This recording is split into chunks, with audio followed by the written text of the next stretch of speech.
மக்கள் எழுச்சி தன்னெழுச்சியாக பொதுமக்கள் வர்றாங்க. அவர்களே முடிவு செய்து விட்டார்கள், மோடி அவர்கள் 400 எம்பிக்களை தாண்டி வரணும். பத்திரிகை நண்பர்கள்ட்ட நான் கேட்கறது, நீங்களே களத்தை பார்க்குறீங்க. சொல்ற கேள்விக்கு அதுக்கு நான் பதில் சொல்லணும். டிஆர்பி ஏத்துறக்கு அவங்க பேசுறதுக்கா நான் ஏன் பேசுறேன்? களத்தினுடைய நிலவரத்தை நீங்களும் பார்க்குறீங்க, நானும் பார்க்குறேன். இன்னைக்கு சாதாரண பொதுமக்கள், அரசியலுக்கு அப்பாற்பட்டவர்கள் களத்துக்கு வந்திருக்கிறார்கள். விவசாய பெருமக்கள் வந்திருக்கிறார்கள். இன்னைக்கு நான் சொல்றேன், நீங்க குறித்து வச்சுக்கன்னா ரொம்ப பணிவன்போடு சொல்றேன், மக்களுடைய ஆதரவை வைத்து சொல்லுகின்றோம். தேசிய ஜனநாயக கூட்டணி கோயம்புத்தூர்ல குறைந்தபட்சம் 60% வாக்குகள் பெறும். அது வரைக்கும் அவங்க சொல்லிக்கிட்டே இருக்கட்டும், நான் சொல்லிட்டே இருக்கேன். தேசிய ஜனநாயக கூட்டணி குறைந்தபட்சம் 60 வாக்குகள் பெறும். அதனால இதுக்கப்புறம் இந்த கேள்விக்கு நான் பதிலே சொல்ல போறது இல்லைங்க. நீங்க ஜூன் 4ஆம் தேதிக்கு பிறகு கேளுங்க, நான் பதில் சொல்றேன். ஆனா திரும்ப திரும்ப அதே கேள்வி கேட்டு திரும்ப திரும்ப அதே பதில் சொல்றது என்ன இருக்கு?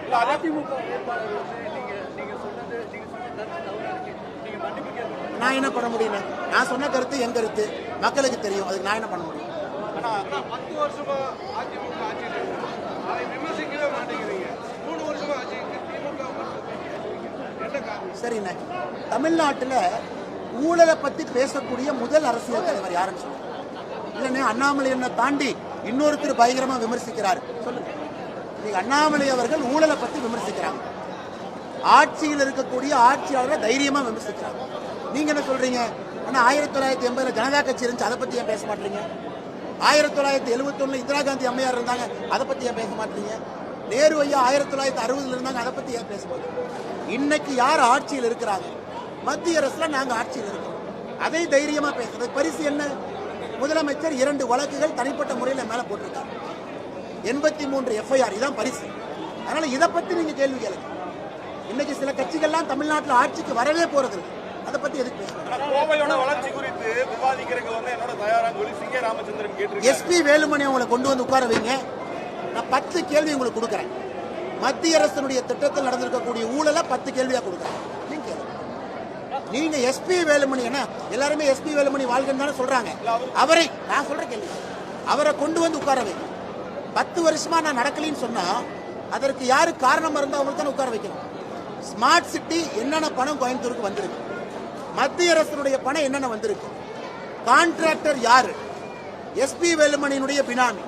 இன்னைக்கு முதலமைச்சர் ஸ்டாலின் சொன்னாரு, இதே கோயம்புத்தூருக்கு வந்து 2021 தேர்தல் பிரச்சாரத்தின் போது என்ன சொன்னாருங்க?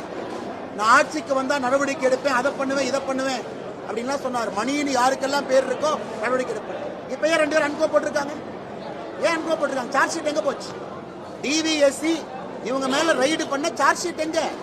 அதனால்தான் மறுபடியும் சொல்றேன், கோயம்புத்தூரை பொறுத்தவரை திமுகவும் அதிமுகவும் ஒன்றாக இணைந்து விட்டார்கள். அவங்களுக்கு தெரியும். இதே ஸ்டாலின் அவர்கள் கோயம்புத்தூருக்கு வந்து 2021 தேர்தல் பரப்புரையில் சொல்லலையா நடவடிக்கை எடுப்பேன்னு சொல்லலையா?